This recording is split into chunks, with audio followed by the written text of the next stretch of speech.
New this morning, investigators say a man with ties to Colorado Springs was behind the wheel when that Tesla Cybertruck exploded outside the Trump Hotel in Las Vegas. Matthew Livelsberger was killed in that blast. 7 other people were hurt. Overnight, federal investigators were searching a home in the Springs tied to the suspect. We are also learning about connections between Livelsberger and the man accused of driving down Bourbon Street in New Orleans, purposely hitting people and firing shots into the crowd. Both men were Army veterans, and sources tell Denver7 Investigates that both men served at the same military base at some point. This morning we have team coverage starting with Natalie Chuck in Colorado Springs. And Natalie, both men also rented trucks from the attacks from the service called Turo. That's right. Good morning, Nicole and Anusha. Right now, we are coming off of a pretty uneventful evening here at what is believed to be the apartment complex belonging to that driver of the Cybertruck that exploded in Las Vegas. But now we are seeing some activity. We were all just asked to leave the area and move down the hill a couple of blocks. You can see law enforcement behind me actively blocking off Autumn Knoll Drive right behind us. A couple of blocks up and to the left is where that complex is that they are looking at. Originally, law enforcement just had a single set of units blocked off, but now, as you can see, it is that whole entire neighborhood. People are beginning to wake up as the sun starts to come up, people walking their dogs, and this is what they are waking up to on the second day of 2025. I want to give you a look at the footage from around 9 o'clock last night when law enforcement started creating a perimeter right here. The apartment in question, sources confirmed they believe belongs to that man, that driver of the Cybertruck, and that is what investigators are honing in on here. We do not know or believe right now that investigators have actively gone in and searched that unit yet, but they have been monitoring this area all night long. We know that local and federal law enforcement agencies have boots on the ground here. A Colorado Springs police officer was just speaking with us earlier, originally saying we were going to have to leave the area at 7 o'clock.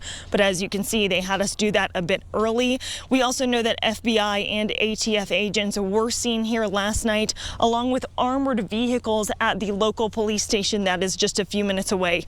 Now, I want to give you a look at how far that Cybertruck traveled. One possible route from the address here in Colorado Springs to the Trump Hotel in Las Vegas can be seen on your screen.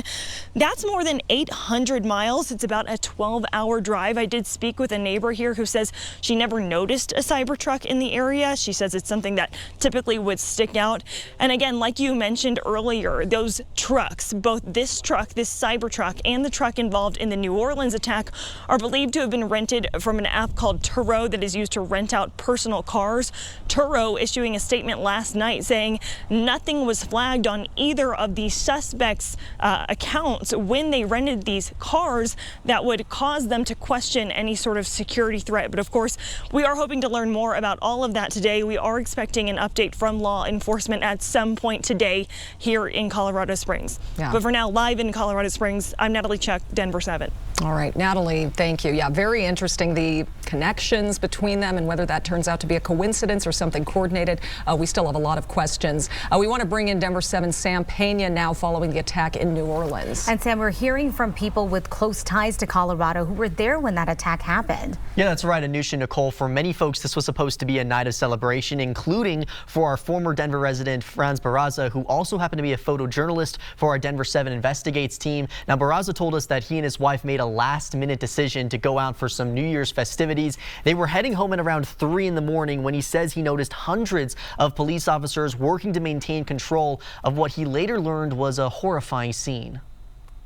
The cops were just guiding us through out of the clubs. Everybody was being guided away from the area. And as soon as we walked out, I saw at least 5 bodies laying on the floor. It was scary. It was pretty shocking. Some people were crying. I saw blood, and it's just not what you imagine to how to start the 2025. You know, just seeing that it was pretty crazy. The attack has also had far-reaching impacts for other events. Later in the day, the Sugar Bowl will be taking place after it was postponed. That's going to be happening at Caesars Superdome, which is less than a mile away from where the attack took place and was also the former home of Broncos head coach Sean Payton, who spent 16 years as the head coach of the New Orleans Saints. Payton was asked about the heartbreaking attack during his media availability yesterday. It's gut-wrenching news, especially this time of the year. There's no great time of the year, but when it happens, you know, when so many people are down there for the bowl game and down there for the New Year's festivities, I hate it. And Anusha, the timing of this attack is even more devastating. Investigators telling us that Bourbon Street is normally a prime spot for New Year's revelers, but it had a major influx of people there because of all the college football fans in town, and that led to even more terror. My goodness, I mean, this morning we're just starting to hear from the people who saw that, including the folks that, you know, used to be here with us as well, and that's just gut-wrenching, Sam.